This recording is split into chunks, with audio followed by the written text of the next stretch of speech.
Salut les traders et bienvenue dans cette nouvelle vidéo YouTube. Aujourd'hui nous allons faire un bilan fondamental de la semaine du 12 au 17 mars 2023. Comme vous avez pu le constater, cette semaine a été très chaude sur les marchés financiers et dans cette vidéo je vais vous expliquer donc pourquoi. Plusieurs événements ont donc semé la panique cette semaine sur les marchés financiers, mais dans cette vidéo on parlera plus précisément de l'histoire de la Silicon Valley Bank. Cette histoire a fait le tour du monde et certains médias ont donc fait référence à une deuxième crise bancaire comme celle de 2008. Et à la fin de cette vidéo, je vous expliquerai donc moi ce que j'ai fait personnellement durant cette semaine et je vous dirai aussi les conseils que j'ai donnés à mes abonnés qui me suivent donc sur Instagram.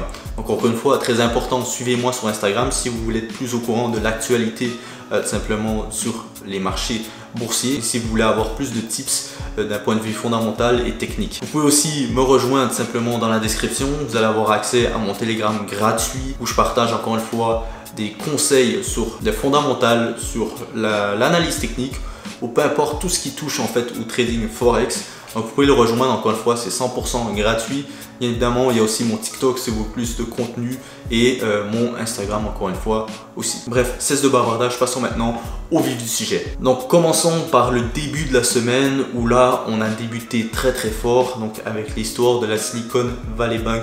Je vais vous expliquer le plus simplement possible donc ce qui s'est passé et pourquoi ça a eu un impact majeur donc sur les marchés boursiers en début de semaine. Donc déjà pour comprendre ce que c'est que la Silicon Valley Bank, c'est simplement la 16e plus grosse banque aux États-Unis et elle est située donc en Californie. Donc la Silicon Valley Bank s'était donc spécialisée dans les prêts des startups. Donc en gros, elle prêtait de l'argent à des grosses entreprises ou petites entreprises, plus précisément dans le secteur de la techno et de la biotechnologie. Donc comme je vous l'ai dit, l'activité principale là de cette banque, c'était donc de prêter de l'argent à des startups dans le milieu de la tech et de la biotechnologie. Ce secteur-là donc a connu une énorme croissance durant les 2 premières années de la pandémie, mais par la suite, durant l'année 2022 et les mois qui ont donc suivi, le secteur de la tech a connu d'énormes difficultés. Vous avez sûrement entendu parler des grosses startups comme Google, Microsoft, Amazon qui ont dû licencier donc des dizaines de milliers de travailleurs.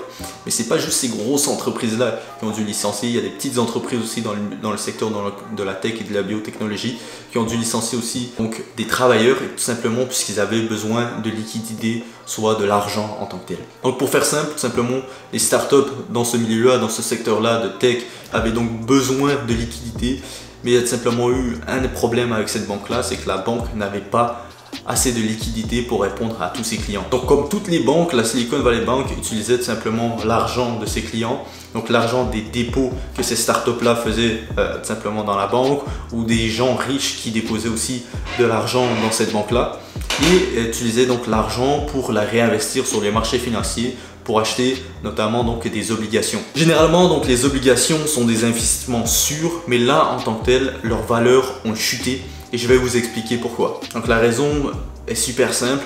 Comme vous le savez, la Réserve fédérale, donc la Fed, leurs objectifs principaux maintenant depuis plusieurs mois, c'est de lutter contre l'inflation. Donc qu'est-ce qu'ils font quand ils luttent contre l'inflation? Ils décident simplement de réaugmenter leur taux. Donc pour emprunter de l'argent, maintenant ça devient beaucoup plus dur en tant que tel. Les taux étaient rendus tellement élevés que les obligations de cette banque-là ne faisaient plus assez d'argent comparativement aux taux qui étaient trop énormes en tant que tel. Donc ils perdaient de l'argent avec leurs obligations. Mais là, qu'est-ce qui arrive concrètement? Les startups ont besoin d'argent.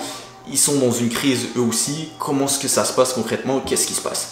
En tant que tel, la banque, elle dit tout simplement qu'elle n'a plus de liquidité pour prêter simplement de l'argent à ces startups-là. Donc les startups sont donc obligées d'épuiser dans leurs fonds, dans leurs dépôts qu'ils ont déposés donc à leur début pour simplement subvenir à au manque de liquidité qu'ils ont. À un moment donné, vous en doutez bien, la banque n'a plus assez de liquidité pour répondre aux besoins de ces clients-là. Donc ce qu'ils font, c'est qu'ils vont simplement vendre à découvert la perte de leurs obligations. Ce qui va amener vraiment une panique générale au sein de la banque. Les clients simplement de cette banque-là, donc qui sont généralement des grosses startups ou des petites startups ou des gens qui sont assez fortunés, ils vont tout simplement décider de retirer donc tous leurs fonds qu'ils ont envers cette banque-là. Donc la banque, en gros, à un moment donné, elle devient donc insolvable. La faillite de la banque est estimée environ à 175 milliards de dollars. C'est tout simplement énorme. C'est la deuxième plus grosse faillite bancaire depuis tout simplement la faillite de 2008 de la banque Washington Mutual. Bien évidemment, cette histoire a eu un impact direct en début de semaine sur les marchés simplement boursiers. Vous avez pu constater que le stock market, les cryptos, les indices boursiers, ils ont tous chuté en début de semaine. Ben voilà la raison en gros pourquoi tout simplement elles ont chuté. Bien évidemment, tout ça n'a pas été laissé comme ça. La Fed va donc intervenir, va prendre possession de la banque. Elle décide aussi d'ouvrir donc une ligne de crédit de 25 milliards de dollars pour permettre aux autres institutions financières de ne pas amener donc une autre panique générale. Donc en gros, ce qu'elle a fait, c'est qu'elle a décidé de réimprimer 25 milliards de dollars pour arrêter tout simplement ce chaos-là général. On a même eu le droit en début de semaine, donc une conférence de Joe Biden qui a tout simplement voulu aussi calmer toute cette polémique-là. Il voulait tout simplement rassurer tout simplement les Américains que le système bancaire américain restait solide et qu'il devait continuer à avoir confiance au système. Bah oui, puisque je vous ai pas mentionné aussi, mais c'est pas juste la Silicon Valley Bank qui est tombée en faillite durant cette semaine. Il y a 3 banques qui sont tombées en faillite durant la même semaine. Le 8 mars, c'est tout simplement la Silver Bank qui tombe en faillite. Par la suite, le 10 mars, c'était donc la Silicon Valley Bank. Et puis le 12 mars, on a tout simplement eu la faillite de la Signature Bank. Donc 3 banques en une semaine, ça fait beaucoup. Et c'est pourquoi les gens étaient en panique tout simplement concernant leurs dépôts qu'ils avaient en banque. C'est pourquoi Joe Biden a tout simplement adopté ce discours-là pour vraiment calmer tout ça et pour rassurer tout simplement les Américains que si jamais ils voulaient faire un dépôt en banque, ils ont quand même en tout temps accès simplement à leur dépôt et à de la liquidité en cas de besoin. Donc voilà en gros pourquoi en début de semaine les marchés étaient en panique, pourquoi il y avait énormément de volatilité. En tout cas, big force à ceux qui ont pris des gros SL. Je ne suis pas avec vous. Maintenant, parlons d'un deuxième événement majeur qui va se dérouler donc la semaine prochaine, plus précisément le 22 mars, où là, on assistera donc à la décision des taux d'intérêt de la Fed. Donc le sujet a été mis sur table déjà depuis la semaine dernière, lorsque Jérôme Powell, le président de la Fed, a tout simplement porté 2 conférences, mardi et mercredi. Donc durant ces 2 conférences-là, pour vous expliquer rapidement et globalement ce qui s'est dit, c'est que Jérôme Powell a tout simplement opté pour un ton hawkish.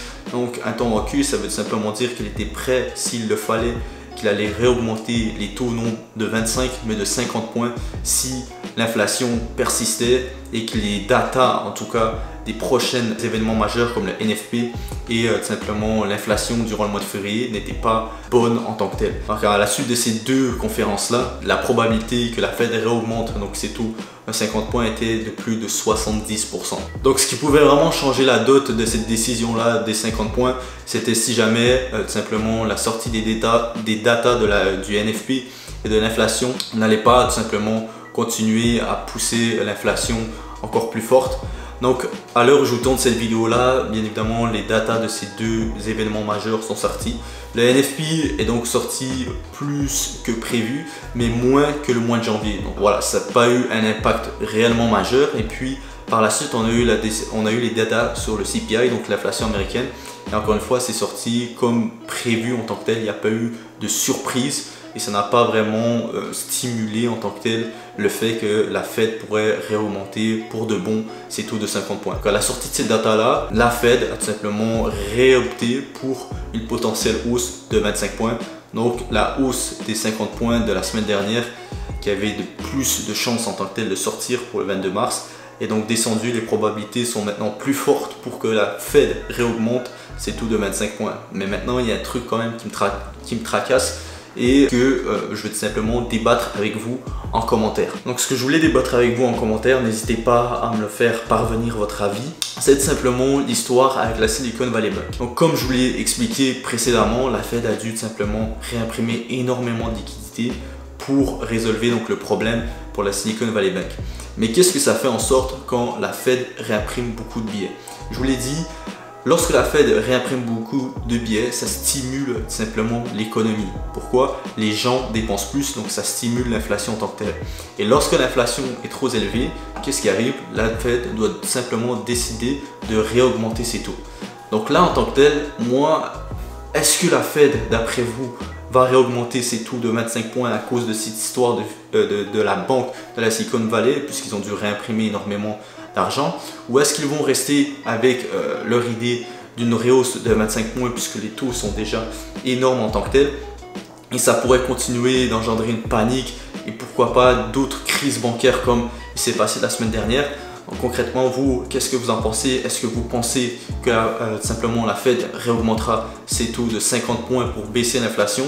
Ou est-ce qu'elle décidera d'être un peu plus dovish, donc d'adopter un ton un peu plus dovish, un peu moins fort en tant que tel, de réaugmenter leur taux de 25 points pour ne pas non plus potentiellement dans le futur qu'il y ait une situation comme il s'est passé en début de semaine, donc une autre crise bancaire en tant que telle à cause que les taux sont trop élevés.